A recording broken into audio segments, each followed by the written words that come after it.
नमस्कार. हळद रुसली कुंकू हसलं ह्या मालिकेत आपण पाहत आहोत.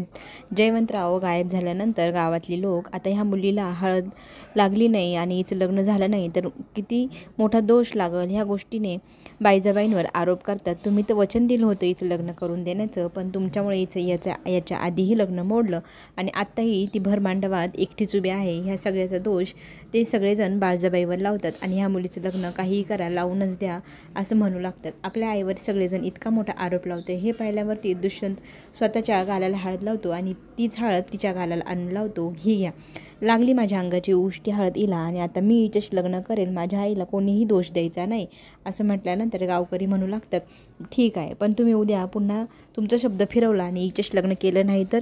आणि हे सगळं ऐकल्यावर आढळराव पुढे येतात आणि आम्ही सगळेजण लग्नाची व्यवस्थित तारीख काढतो आणि दोघांचं लग्न लावून देऊ, अजिबात काळजी करू नका. गावकऱ्यांसमोर ते हात जोडून विनंती करतात. मग गावकरी निघून जातात. त्याच वेळेला दुष्यंतच्या आईला चक्कर येते आणि ती पडणार तितक्यात दुष्यंत तिला पकडतो आणि तिला मग तो घरात घेऊन जातो. घरात गेल्यानंतर ती त्याला रागवू लागते की तू सगळ्या गावासमोर लग्नाला होकार दिलाय, पण तू तर गौतमीवर प्रेम करत होता, मग गौतमीचं काय होईल? गौतमीशी लग्न करणार नाहीस का तू? काय झालं तिचं? तू तिला इकडे घेऊन येणार होता ना, आत्ताच्या आत्ता जा, तिच्याशीच लग्न कर आणि पुन्हा गावाकडे कधीही येऊ नको. पण दुष्यंतने ह्या गोष्टीला नकार दिला. मी गौतमीशी लग्न करणार नाही.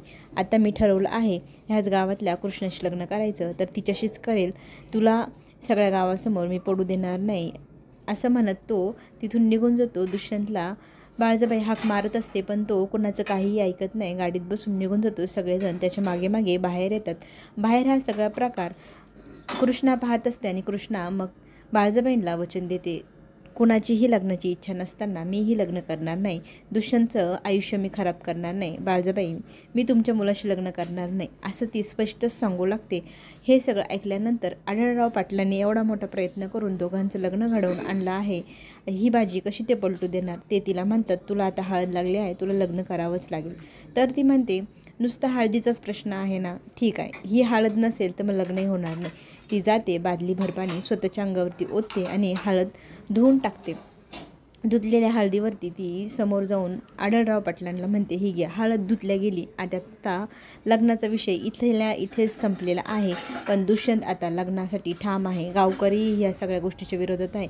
या सगळ्या गोष्टीतून आता बाळजाबाई आणि कृष्णा काय मार्ग काढणार हे सगळं पाहायला आपल्या सगळ्यांनाच आवडणार आणि आढळराव पाटलांच्या प्रयत्नांना यश नक्की येणार आणि कृष्णा ही बाळजाबाईची सून होणार हे मात्र नक्की. चला तर मग पुढे काय होणार पाहण्यासाठी चॅनलला नक्की सबस्क्राईब करा, लाईक करा. आपण पुन्हा भेटू. धन्यवाद.